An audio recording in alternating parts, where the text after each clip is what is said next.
Be at work. And it shows we are live. Welcome, internets.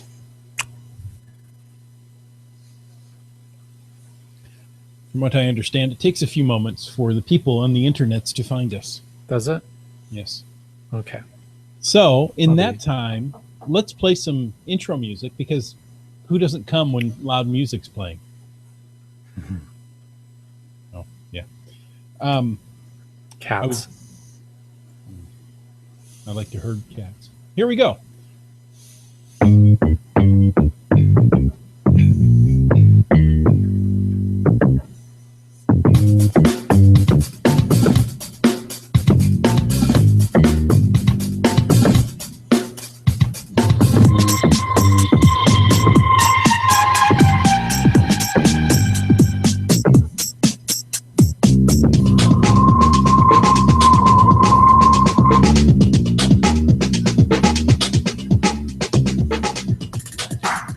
You found us. Thank you for listening to Caching in the Northwest. Did you know this is the only podcast dedicated to geocaching in the Great Pacific Northwest? We're going to talk about caches and cachers unique to this little corner of the country. So don't take marble for granite. It's time to go earth caching in the Northwest. Oh, yes, it is. It's time to bring in our multifunction monkey. Some say his bones are made of basalt columns, and others say he lives a sedimentary lifestyle. All we know is he's called the Land Monkey. He is. Hey, and welcome back to the show, fair listeners. We are so glad that you have returned once again for another episode of Caching in the Northwest. And we particularly want to thank our Denali level supporters. That's Limax and the Mount Vernon Parks and Rec Department. If you want to know more about supporting the show, and really, who doesn't want to know more about supporting this show? Well, just click on the Patreon link on the cachingnw.com website. Now, tonight, we're going to talk about earth caching, but before we get going, first, let's start glowing. This segment is called Glow, or the Geocache Log of the Week, and I have to say, it has been very special for me to get to read these logs, receive these logs.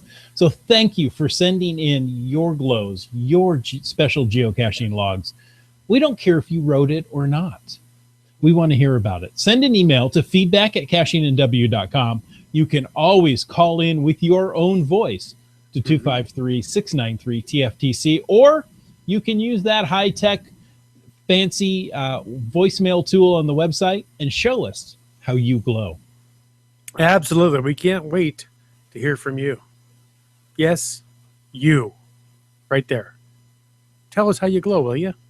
Hey, before we get into the glow, I just want to take a quick second and say that our thoughts and prayers are with everybody down in the southeast, the opposite corner of our nation here, in the path of Hurricane Matthew that's bearing down there. It's caused havoc and mayhem in Haiti and those parts down south. So, you know, this sounds like a flippant comment, but it's really not. I know it's a serious storm.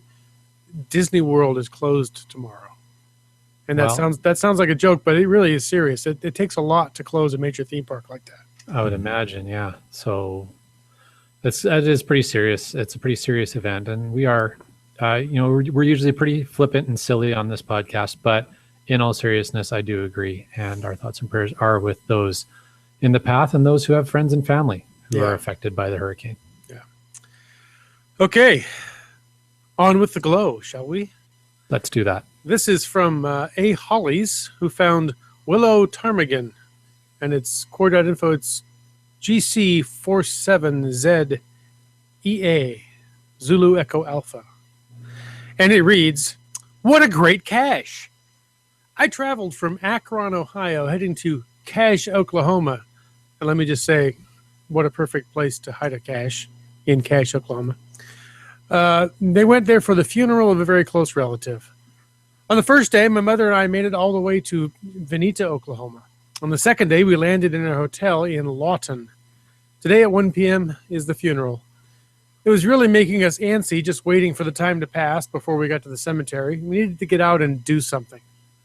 Option 1, We're only 50 miles from Texas, and I do need that state. Option 2, walk around our hotel and pick up local caches. You know, we've driven so much, Texas is out. So a walk it is. I pulled up Cachely to see what was close, and well, what have we here? Something with 29 favorite points. I say yes to that. So we mosey on over to see Lulu and her friends. Took a pic with Lulu and proceeded to the cache. Found the cache quite easily. Opening it, well, that was a totally different story. Mom and I poked, pulled, and prodded. Melissa came out to see how we were doing. She said, it's right there. It didn't work. She tried harder. Then I tried. Nothing. We finally got a tool. Melissa said there had been lots of rain over the past few days, and it was probably swelling. The tool didn't help. Finally, we got another tool, and it worked. We got the log sign and started to look at the container. It looks like some organic material attached to the container was gluing it shut. Once open, I took a moment to scrape all the organic junk off the housing, container, and other assorted areas. I hope we have returned this to working order. It was super fun braining this one out, and it was a great time spent with Melissa. She just did my soul good. Her kindness did my heart good just before what turned out to be a heart-wrenching funeral. And thanks for the cash. That's okay to put TFTC at Yes, an end of a log like that. Absolutely. Yeah. You got to wonder what that organic material was. Maybe we don't want to know. Maybe not. we don't. Yeah. Some things are best left to the imagination. You know. Hey, just a couple of episodes ago, Yes. we talked with Kendra Ramos of Washington Trail Association. I don't know if you remember. I remember. It was a great episode. And it's a rare thing that they actually send us an update on their event, but leave it to Kendra. She's very organized. So Very cool. she sent an email with a link to a post, and she goes on to say, now that our socks have dried out, we'd like to extend a hearty WTA thank you to nearly 600 people who gathered on September 16th at Snoqualmie Point Park for WTA at 50, Washington Trails Association's 50th anniversary celebration. Despite less than stellar weather, hikers young and old had fun visiting with our partners and vendors, participating in activities and games, and gathering in the beer garden to swap stories and plan their next adventures. So many partners came to celebrate, from backcountry horsemen of Washington to Latino outdoors. Among the many activities to participate in, attendees were invited to try out the cross-cut saw. I bet it's one that's not dissimilar from what I've got back here. To Probably see sharper. what it's like. Oh, it probably works, yeah. To clear trails by hand. More than 60 event volunteers braved the wind and rain to help make the event possible. Thank you one and all for coming together to help WTA celebrate our 50th in style. Rain or no rain, we can tell the future of trails is bright. So there you go. Nice to hear some feedback and an event that went well. Feedback is always good. I love it. You know, if you want to tell us how an event you went to, maybe you went to an Earthcache, maybe you went to a 50th birthday party, send us feedback. Send it to feedback at cachingNW.com. I don't care what address. We'll find it eventually. No, that doesn't work that way. Feedback at cachingNW.com, and we'll put it on the show. You just watch. Just send it to us, and we'll prove it to you. You send it to him, he'll do it. You watch, he'll see. You'll see. He will. Hey, and speaking of feedback, just to let you guys know, I just popped up while Chris was reading that great piece of feedback from Kendra to see why it was so quiet in our chat today. Usually it's a little more active than that. And I noticed that it says our stream is offline. Uh-oh. So the Googles are not being kind to us tonight on either show that we've been on tonight. That's right. No, the only button I have is to stop broadcast, and I don't think I want to do that. No, we don't want to do that.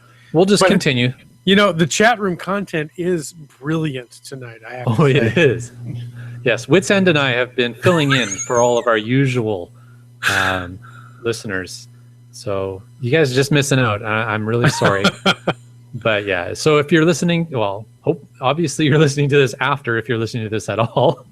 Sorry that nobody's able to listen live. I show that there are live listeners, viewers. Oh, good. Oh, are there? Oh, okay. But apparently the chat isn't working properly. Oh, disappointing. All right. Well, You have to send us email. send us right now. or Twitter. Use Twitter. Or give us a phone call. There you go. 253-693-TFTC. It won't make it to this episode, but someday it will show up when you least expect it. There you go. Or just tweet live during the show. I've got my Twitter account open now. I'll keep an eye on it. You've got all the Twitters? All the Twitters. All of them. I'm just all a Twitter. Well, speaking of being all a Twitter and three turkeys on a podcast, we are on the cusp of Thanksgiving. Well, Canadian Thanksgiving. And And it's the one that matters. well, yeah, I'm not going to say that, but it matters more to me than American Thanksgiving. And that means that it's time to visit with family, fill our bellies, be thankful, of course, and run out on your in-laws to try and find an earth cache in the small amount of daylight afforded to you to obtain a souvenir this Sunday. Yes, this Sunday is International Earth Cache Day. So tonight we will give you some tips and tricks to help with finding and logging that earth cache so that you can earn the souvenir for International Earth Cache Day 2016. And you say that like maybe you're not all that excited about the timing and all, but for many people, providing a reason to get away from your in-laws on a major holiday is a valuable service. So don't discount that. Amen, brother. That came out loud, didn't it? Sorry. I love my in-laws. My tongue was in my cheek, sir. At any rate, if you're choosing to go out and, search for earth caches near and dear to your location on a holiday, here's a good way to start. Go to the geocaching.com website. The address of that might be geocaching.com. It's a good place to start. It might be www.geocaching.com, but I'm sure either one would work. However you wind up there, go to search, click add filters, because, who doesn't love good filters? Select Earth Cache and click I haven't found, which is a much longer list for me than for Land Monkey, and then click search. Pulls up 2 for Land Monkey. Yeah. That's not true. 3? Oh, you guys. 2 near his in-laws. There you go. But yes, that is what you do, and that will give you a lot of caches. Now, for Wits End and I, it pulls up over 24,000 earth caches around the world. Closest to me is about 10 miles away that I haven't found. So there's got to be a close one near you. 10 miles. Come on, we go to 10 miles for a restaurant. Why wouldn't we go 10 miles for an earth cache? Absolutely. And you'll get a souvenir if you go on Sunday. Oh. Or, as long as you log it on Sunday. And I am not encouraging people to log caches on days other than the day they actually visit the earth cache. Oh, heavens, no. I would never do Purgatroyd.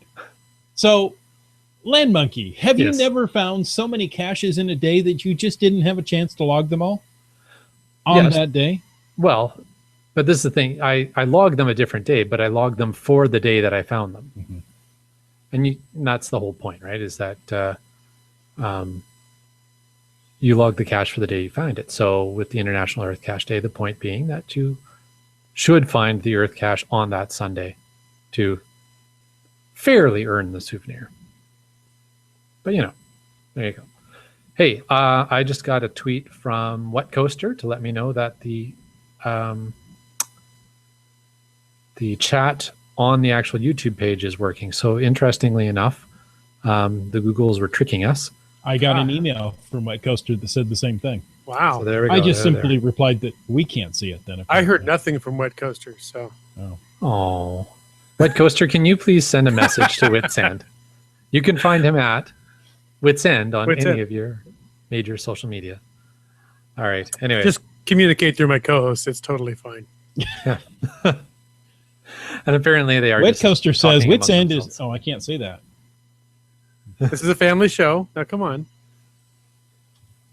All right. Yeah. Well, we found you guys. Thank you very much. It's good to see you all. So now we know where the chat is. Hey, but this is a better chat that we've got going here, I'll tell you. I'm just not sure why Google keeps moving everything around on us. It's very odd. But That's anyways. what the Googles do. They've got so many engineers. They've got to have some way to fill their time. Well, and Chris of the Northwest made some disparaging remarks about Google on another podcast that we helped this evening. So I think it's just getting even. Podcast you don't ever acknowledge? Yeah, that one.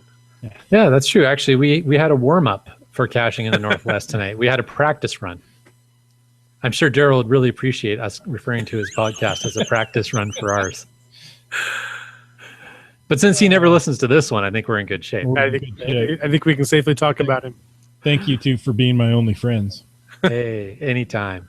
Well, hey, we were talking about Earth caches and talking about ways to find Earth caches. And I'll tell you from my favorite geocaching phone app, which is CGO. Oh, yes. My favorite, too.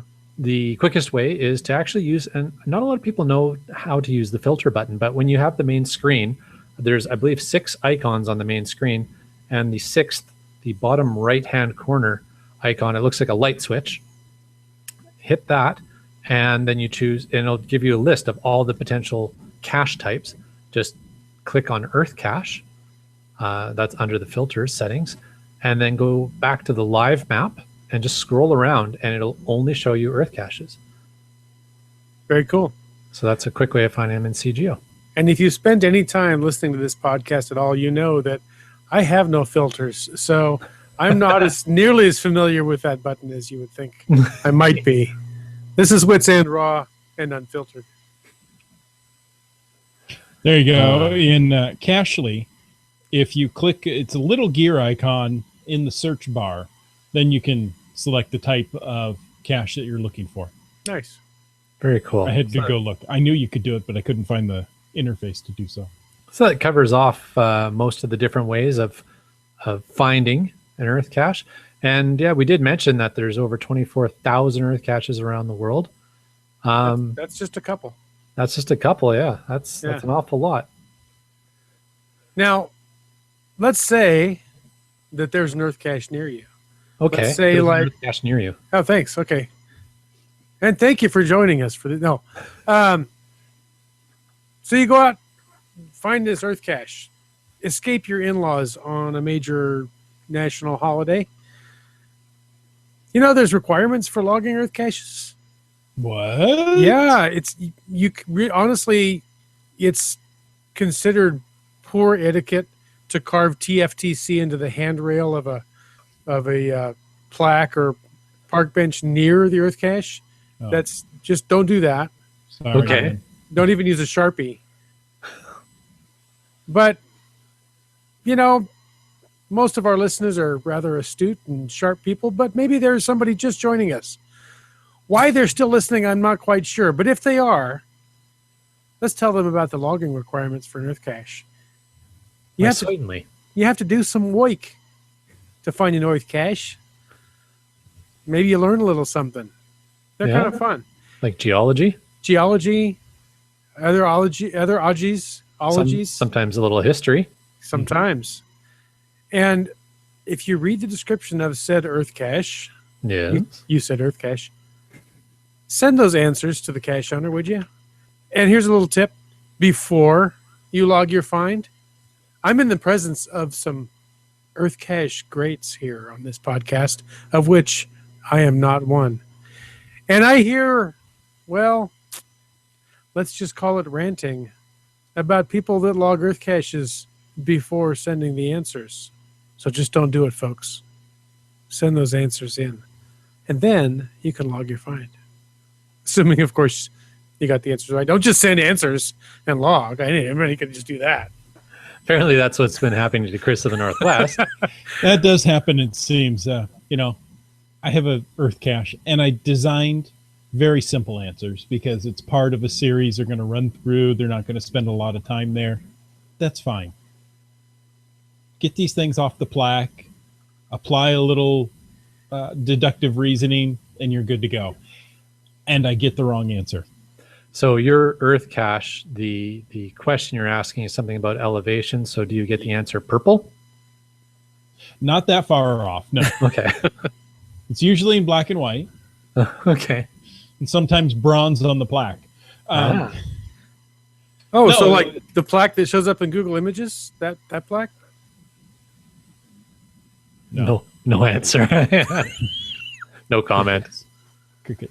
If you want to hear more, stay tuned for The after show. actually, you can do that. If anyway, the spot that I have the Earthcache at is the name of the peak is Fife's Peak.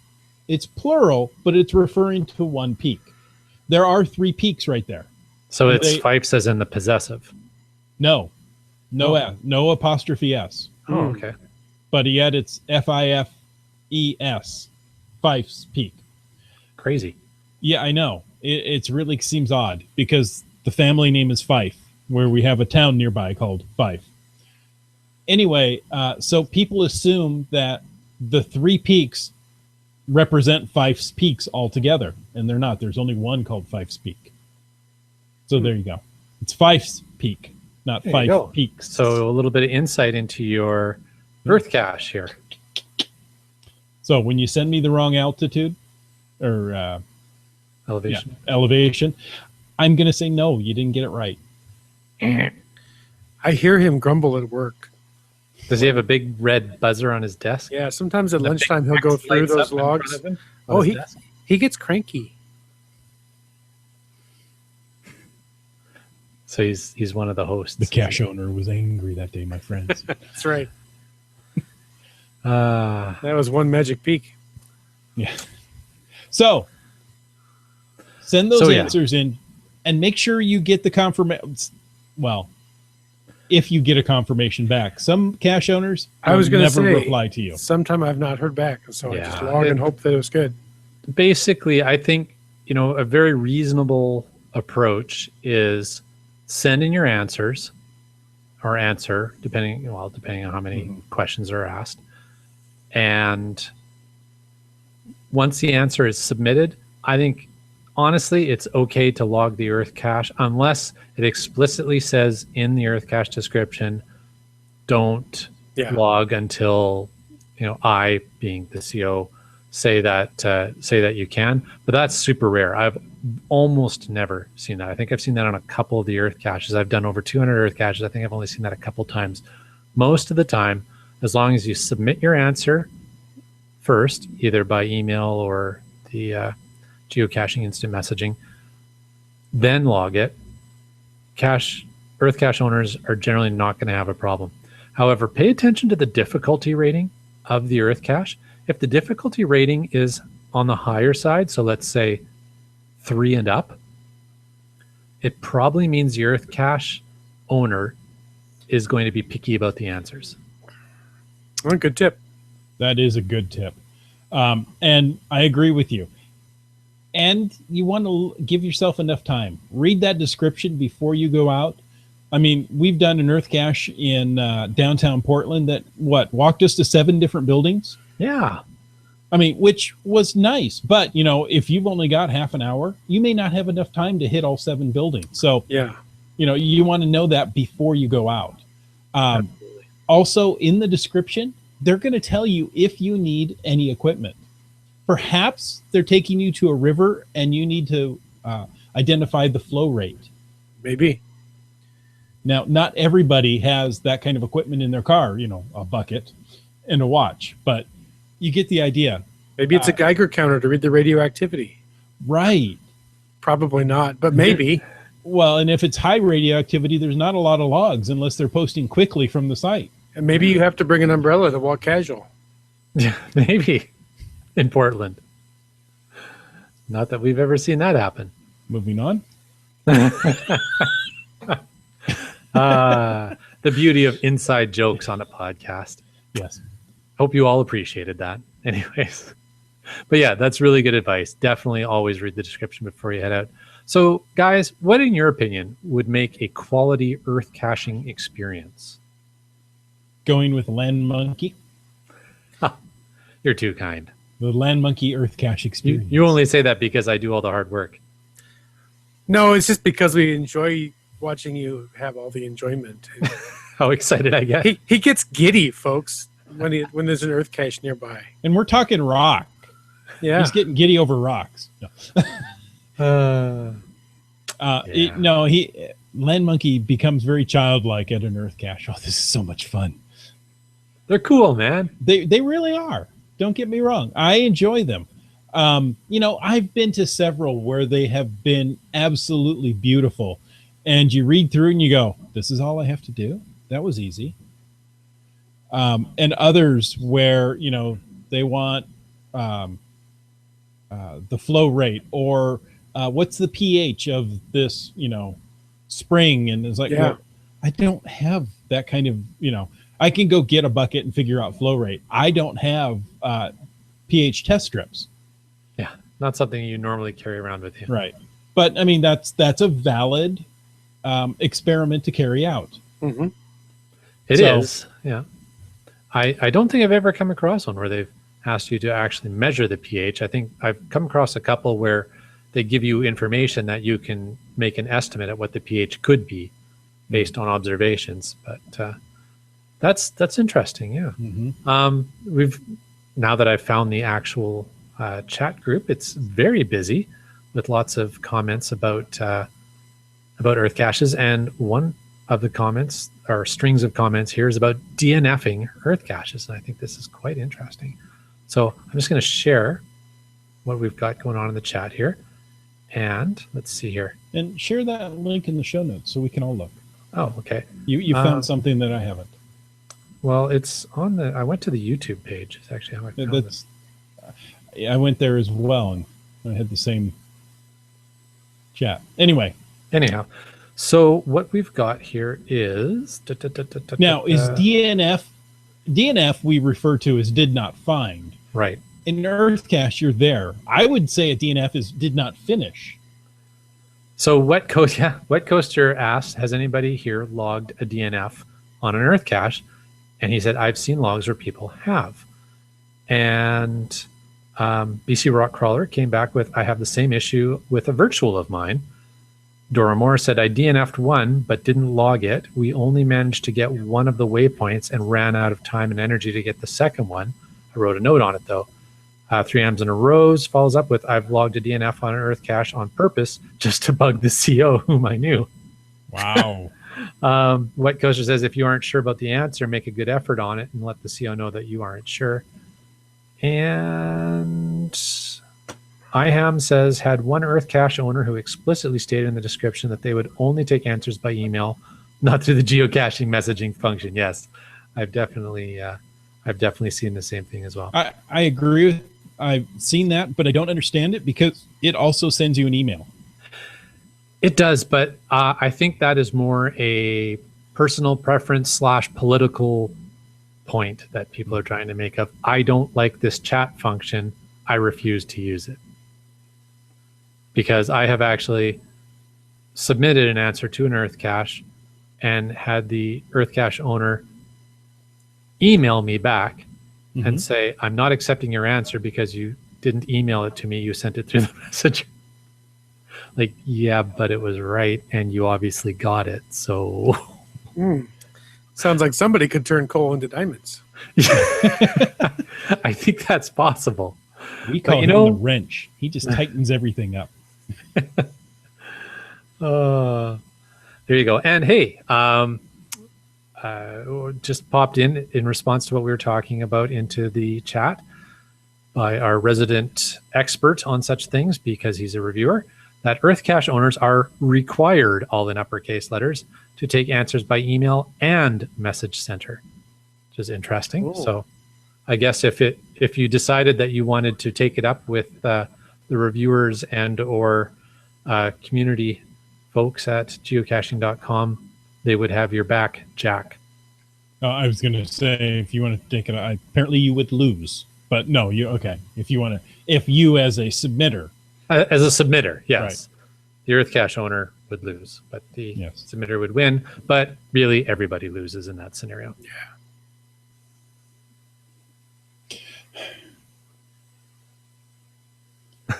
All right.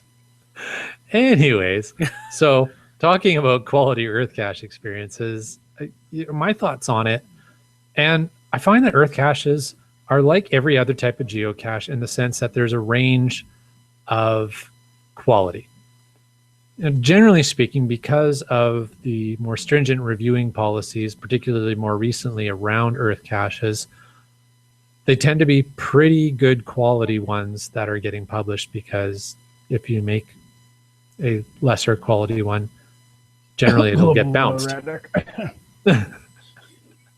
Well, and that's the thing, right? Is that they've basically put a halt on glacial erratics and your basic waterfall Earth caches. Right. So you need to be identifying something a little more interesting. You need to do a little bit more research on your area to find some Earth caches that will, or to create an Earth cache that'll merit publishing. But that all said, like I said, there's a range in them, and I think, to me, what makes a quality Earth cache experience is when you can go to the location, read through the description, learn something, answer it, solve the Earth cache, and you don't have to go and buy a geology book and spend hours online researching it. Like, it teaches you something, but it's not a difficult lesson to learn. It's well worded. The answer doesn't need to be in the description itself, but it's based in a way that it really prompts you through that whole process. And I see, Chris of the Northwest, that you just typed something into the show notes there that I think is a great thing to bring up on ways that people can learn to make better Earth caches and to answer Earth caches. Yeah. Well, I was thinking that, not everybody has the roadside geology book, except Mr. Land Monkey, who gets one as a birthday present.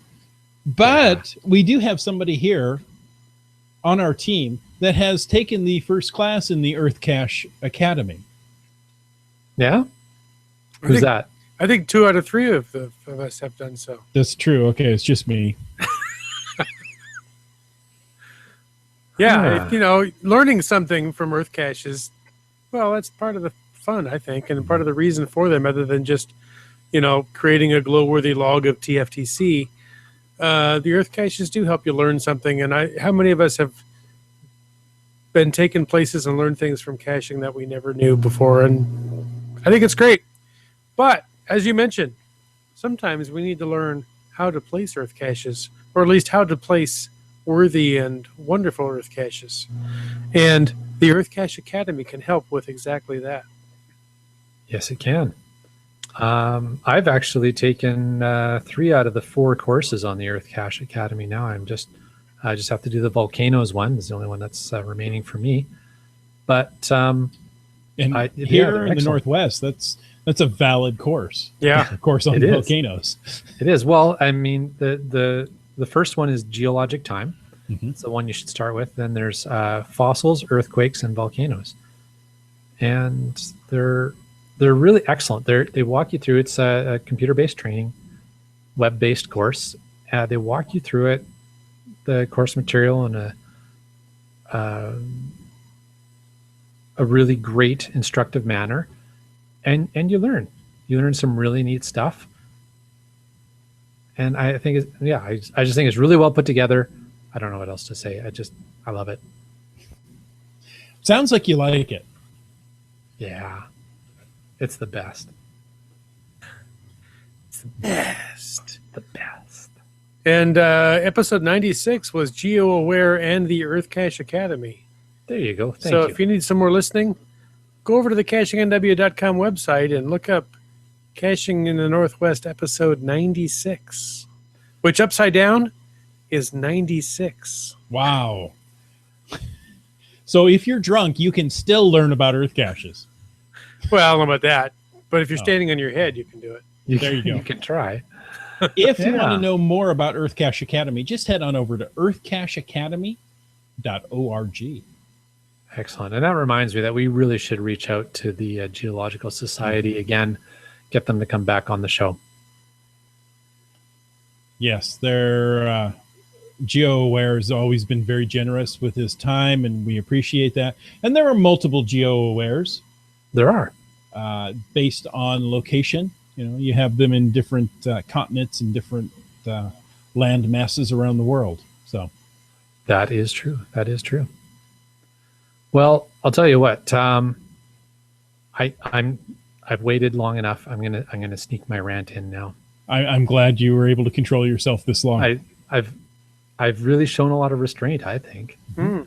So I have to ask our listeners for a little support here. And if you were listening earlier on the Geo Gearheads podcast that we took over, the warm up for this podcast, the warm up podcast for this one, I shared some concern that I have about International Earthcache Day and the fact that it's on Thanksgiving Sunday in Canada and that it's only one day, whereas, let's say, I don't know, Cito has 2 runs of 10 days throughout the year. Any of the souvenirs that they offer during the summer usually get at least a weekend, if not longer. I would appreciate if everybody could write in, tweet, Facebook message, email, Instagram to geocaching.com at @GoGeocaching and ask them, encourage them politely to make International Earthcache Day for the entire weekend, not just the Sunday. Why don't you go for the entire week? Well, I think I'm being reasonable when I say, give us Saturday and Sunday, or, even better for us Canadians, Saturday, Sunday, Monday. Mm-hmm. And then, you get the extra couple days so that you don't have to cheat when it comes to logging your Earthcache. And let's face it, if a TV show can waste an entire week on sharks, certainly we could spend a little more time appreciating Earthcaches. There you go. So that's my ask of our listeners is contact geocaching.com and let them know how you feel about the fact that they're limiting your Earthcache experience to just one single day in the year when you could make so much more of it if you had 2 or 3 days. For the price of a latte a day, you can make a difference. To Earthcaches around the world. Earthcaches around the earth. There you go. It makes a lot of sense. There's Cito, but there doesn't seem to be like Mystery Cache Day or, let's look at a traditional Tuesday. No, I mean, oh, I like that though. Traditional Tuesday. You like that? Mystery Mondays, traditional Tuesdays. Where I Go Wednesdays. Oh, there you go. And I'm stuck, but we could go on. Apparently we can't. And scene. Okay. And the podcast grinds to a halt. But I agree with you. Let's give us a couple of days for this one. I'm sure the thinking is you can find it at any time, submit your log on Sunday, and you're good. Well, but that's not how you're supposed to do it. That's their own rules. Yep. Right. They're encouraging you to break their own guidelines. Maybe we could get Skookumbear to exert some influence on the inside. Work from the inside. There you go. It was an inside job. Yeah, and we'd got away with it too if it wasn't for these meddling kids. And their Earthcache. Don't they find mysteries? They have a whole machine to find just mystery caches. Yeah, that's true.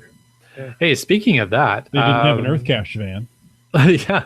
Well, speaking of that, I got a funny story. A local geocacher up here, Retro, he posted a picture of himself with the mystery machine in the background on social media because there's a geocache near a, I don't know, it's some sort of yard of vehicles in Abbotsford, BC. And in that yard is an actual mystery machine, a van painted exactly like the mystery machine from Scooby-Doo. So when you find that geocache, you can get a selfie with the mystery machine in the background, which is just so awesome. I love that. So thanks, Retro, for posting that. That was cool. Is Shaggy around? I think he still lives in the mystery machine. No, but Daphne and Velma are buried in the woods out back. Okay. That did not end well. Alrighty then, folks. Okay, so let's change the topic to something a little happier. All right, let's do that. Land Monkey, what's on your wall? Hey, you know what? There's a bear on my wall, and there's a bear who barely has a name. In fact, he doesn't have a name at all. And what we want to do is get all of you folks to join in the hashtag Who's the Bear contest. So if you go to the Land Monkey blog, landmonkey.blogspot.ca, the top post right now will tell you all about the contest where you can win your very own 2016 Lackey Geocoin. Super cool, big, awesome coin. It's like a pocket watch. Flips open, has the images of many of the lackeys. I'd say all of them, but I don't know if it's all of them anymore. There's so many that I don't think they fit them all in there anymore. But anyways, they got the important ones. Okay, all the important ones are in there. So Rock Chalk's in there. No, they have all the lackeys. All right. Yeah. Well, so at the time of the design. At the time of the design. All right. So there you go. 2016 Lackey Geocoin can be yours, courtesy of not only this fine bear on the wall here, but worldcaching.com, who are sponsoring the contest for the Land Monkeys. So all you have to do is tweet to @LandMonkeyGC, hashtag Who's the Bear, and your suggestion of a name for this bear. Yeah. So if you think the bear on the wall should be called Wally, tweet that. There you go. You can. We're not limiting the number of entries to the contest. You can tweet as many entries as you'd like. We'd love to hear that. And what we'll do is we'll run the contest for the month of October. So you have until the end of October, until October 31st. And then Mrs. Land Monkey and I are going to go through all the suggestions that come in. We are going to choose a winner. That person is going to get the Geocoin, but then we are going to randomly choose some runners up. And they are going to get drum roll swag, which may and will include a Land Monkey geocaching pen. So you can sign your Earthcache with a Land Monkey geocaching pen. Very nice. Oh, wait and a your minute. virtual caches as well. Yeah. You can sign all of them with that pen. And do you have to come up with a name? Don't sign Earthcaches and virtuals, please. Do you have to come up with a name for the monkey too? The one on the pen. Oh, no. You can, you can do whatever you want with that. That's Land Monkey. So if I send in 2,500 entries for Barry McBearface, of course I'm going to win because I'll have the most entries. Yeah, but if you do that, we're going to realize that you're just driving us nuts, and we'll give you one entry. Oh. So you could tweet Ellen. Oh, no, wait. Steve. That would count as 2 entries. Okay. Just checking. And I think those are for ground squirrels, not bears. Oh, that's right. So what if I tweet the entire contents of What to Name Your Baby, that book, to you? Go for it. Okay. As long as you use hashtag Who's the Bear. If you don't use the hashtag, you're not entered. Gotta have the hashtag. Gotta have the hashtag. It's all about the hashtag hashtags. Who's the Bear. Who's the bear? And we'll know Riley soon. Lang has asked, is the bear on the wall male or female? Good question, because that will make a difference in the naming. We have decided that the bear is male. You can only see the head, but the rest of the bear is on the other side of the wall. And you've decided that it's male. Well, I've determined. Even though the rest of the bear. Okay, there you go. That's better. Is that all you have to do? I'm going to decide this is male. I'm going to decide that is female. In this day and age, never mind. Oh, yeah. Never mind. So, anyways. So thank you very much for allowing me to shamelessly flog the contest. And I really hope people have some fun with it. We're looking forward to some creative, fun names.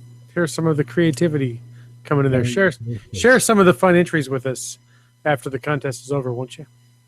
Of course we will. Wonderful. I love it. Hey, until then, where can our listeners find you guys out on the interwebs? Land Monkey, let's start with you. You've already mentioned a very fine blog.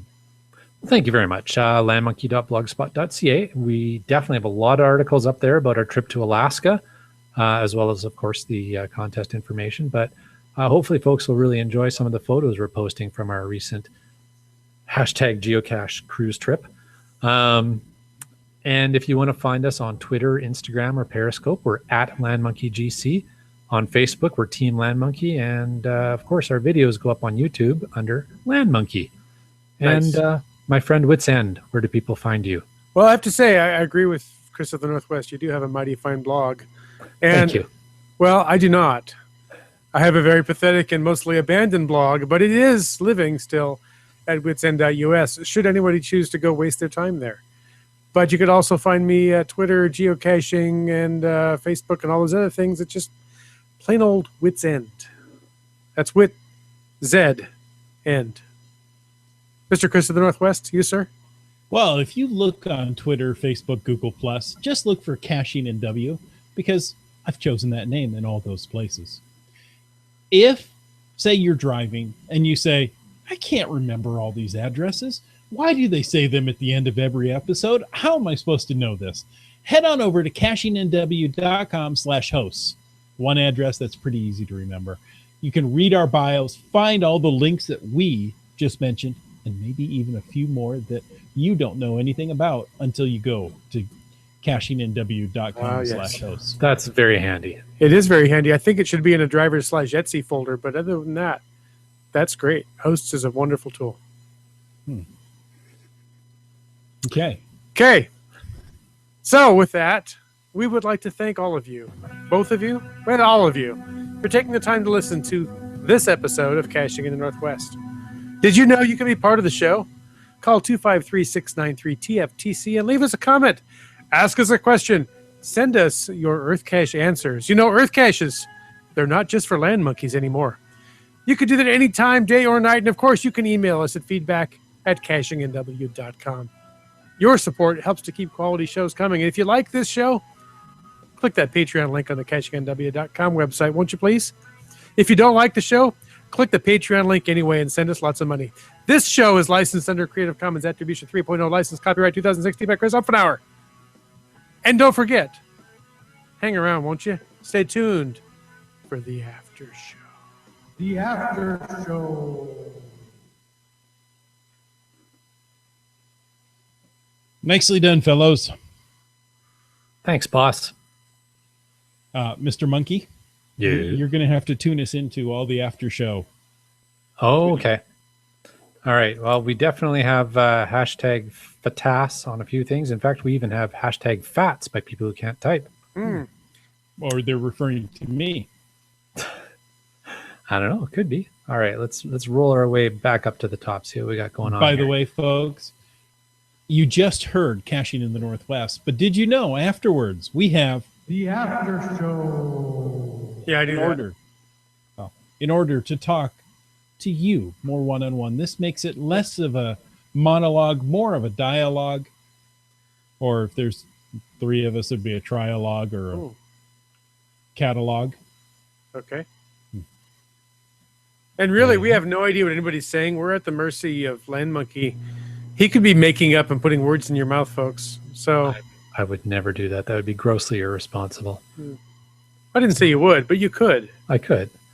So, right off the off the start, B Pendragon did share that when I was commenting about having problems finding the chat, said that we're cachers. Of course, we found you.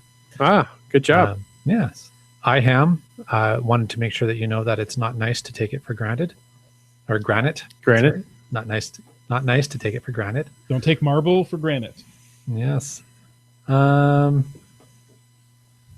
IHAM said the Space Coast geocaching store is probably closed. Oh, right, because of the hurricanes. Ooh. That makes sense. Yes. Okay, here's I wonder how many geocaches they'll lose.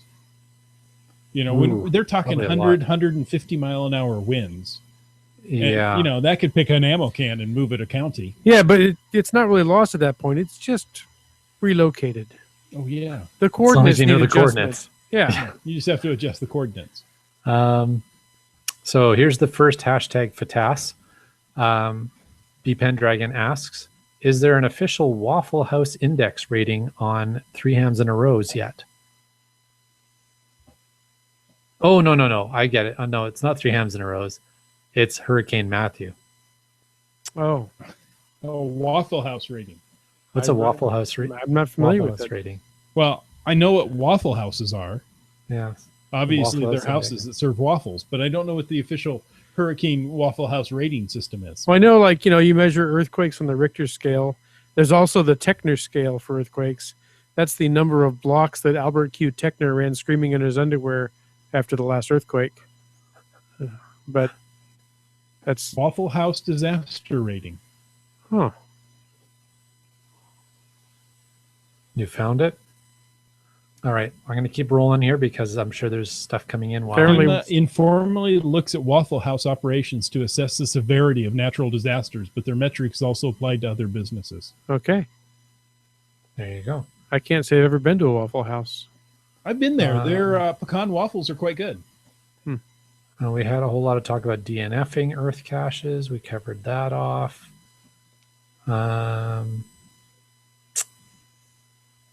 IHAM says there's a fun Earthcache at Longmire and Mount Rainier Park where you have to measure the temperature of a couple of springs. You can check out thermometers from the ranger station. That's pretty cool. I've got springs in my car. Oh, there you go. Well, when you get there, take the temperature of them. Okay. That's nice that the ranger station has the tools you need. That's very cool. The GC code is GC1RCCH. Now, could you effectively use a I don't know what else to call it, a human thermometer, a digital thermometer in the water that would take the temperature, or would it not be programmed right to do that? You push the button, it gets in the 90 degrees and it beeps at you when it determines it's there. But You mean like a medical thermometer for use on humans to stick on your tongue? Yeah. I'm like a human thermometer. You want me to stick my arm in there and say, yeah, that was hot, yeah, that was colder, this was more. Well, all I could think of is a rectal thermometer, and that's not quite what we wanted to do. Oral thermometer. There you go. Thank you. A medical thermometer. The kind that when we were kids, your mom would shake like this to get all the mercury down to one end. Exactly.